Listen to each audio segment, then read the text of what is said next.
परिवार म्हणून नाही, आता तो ज्याचा त्याचा वैयक्तिक प्रश्न आहे. खरं वास्तविक पाहता आम्ही नगरपालिकेला हा विषय सगळी एक जागेला मोठ बांधण्याचा प्रयत्न 2 पावलं मागं घेऊन मी प्रयत्न केला होता.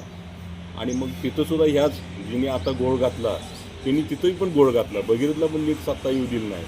जर तिथं सगळी एकत्र आपण लढलो असतो तर निदान आपल्या विचाराचे आणि नगरपालिकेत आपल्याला जरी नगराध्यक्ष निवडून आले असले तरी मेजॉरिटीनं आपल्याला तिथं सत्ता मिळाली असती. सगळी मिळून आम्ही लढलो असतो तर. पण तिथंही ह्या नेत्यानंच गोळ घातला. ह्या नेता लोकांची दिशाभूल करतो. स्थानिकचा नेता बोलतोय मी. स्थानिकचे आमदार जे आहेत ते लोकांची दिशाभूल करतात आणि तसंच वरचे नेते मंडळाची दिशाभूल करतात आणि त्याच्यामुळं हे स्थानिकच्या नेत्यामुळे हा सगळा घोळ झालेला आहे. आणि परिवारात फूट पाडायचं काम सुद्धा त्याच नेत्याने केलेलं आहे. निवडणुकीत फटका बसेल राष्ट्रवादी काँग्रेस. आता चित्र समोर आहे. लक्षात येईल आता काय परिस्थिती आहे ती काय नाही. आता आम्हाला भाजपनी जागा प्राधान्याने आमच्या सगळ्या परिवाराला आमच्या ग्रामीण भागातल्या सगळ्या नेते मंडळ गणेश दादाला जागा सोडली, मला जागा सोडली, युवराज दादा आम्ही सगळी मिळून असल्यामुळं सन्मानानं आम्हाला चांगल्या पद्धतीत जिल्हा परिषदचे उमेदवार आम्हाला जिल्हा परिषदच्या उमेदवाराची जागा म्हणजे जिल्हा परिषद उमेदवार तेवढे आम्हाला प्राधान्याने जागा सोडल्या.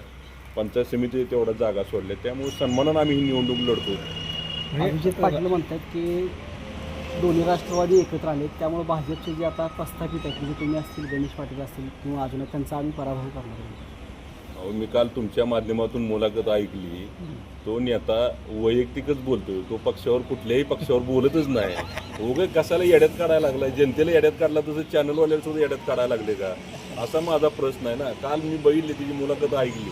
तुम्ही हा प्रश्न त्यांना विचारला होता. खरं वास्तविक आता तिने ते उत्तर द्यायला पाहिजे होते. जेव्हा भाजपच्या विरोधात मी स्ट्रॉंगपणाने लढणार आहे असं अजिबात त्यांच्याकडे नाही. आतनं फक्त मतदारांना आणि लोकांना फसवण्याचं काम ते करायला भाजपची बी टीम म्हणून काम करतात. भाजपबद्दल बोलायला का कचरते ते? मग आता मला काय माहिती तू यांना विचारा ना का कचरते काय नाही. भाजपची मग बी टीम वाटते का? अभिजित पाटलांचा गट भाजपची बी टीम म्हणून काम करतो असं वाटतंय का?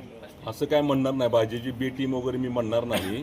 पण ते जनतेला तालुक्यातल्या जनतेला मतदाराला ते फसवण्याचं काम जरूर त्या पद्धतीने करतात. त्यांची चुकून त्यांना आमदारकी मिळालेली आहे आणि त्याचा गैरफायदा आणि जनतेला मतदाराला फसवण्याचं काम मात्र ते प्राधान्यानं करायला लागलेलं आहे. आणि हे चित्र स्पष्ट होईल जिल्हा परिषद पंचायत समितीच्या माध्यमातून. त्याला तिची जनता आणि मतदार हे जिल्हा परिषद पंचायत समितीच्या माध्यमातून त्याला जागा दाखवतील. जिल्हा परिषद पंचायत समिती झाल्यानंतर विठ्ठलची निवडणूक लागते. काय भूमिका असणार आहे? आता सध्या जिल्हा परिषद पंचायत समितीचं हे वार आहे. विठ्ठलच्या निवडणुकीला त्या टायमाला बघूया ना.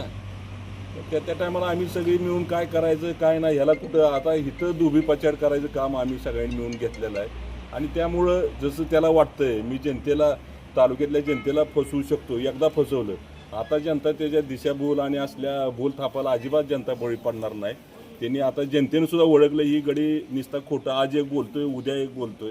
त्याच्यामुळे जनता त्याला जागा जिल्हा परिषद पंचायत समितीला दाखवल आणि मग पुढचं बघू. वरिष्ठ नेते सगळे जे आहेत काय भूल थापाला बळी पडले एवढे हुशार नेते दादा. अजितदादा भूल थापाला बळी पडले म्हणत नाही मी. अजितदादांकडे आम्ही मागणीच केलेली होती आणि तिथं त्यांनी सांगितलं की आम्ही सगळे मिळून लढतो. असं आता तिनेच काय सांगितलं EB फॉर्म माझ्याकडे कुठं मागायला आले.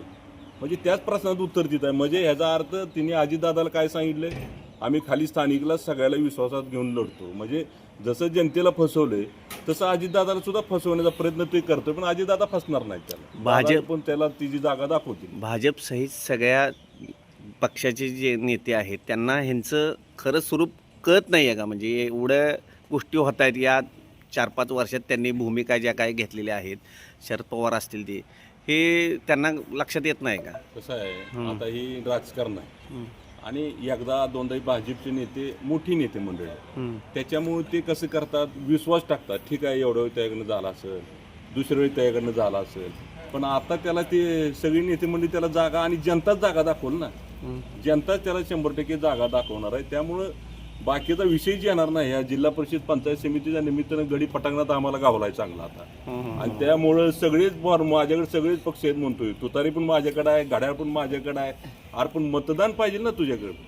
तुम्ही वैयक्तिक जसं लोकांना नेत्यांना फसवायला जात आहे तसं जनतेला फसवायला जात अजिबात जनता त्याच्यावर आता म्हणजे त्याच्यावर अजिबात विश्वास ठेवणार नाही. ओके.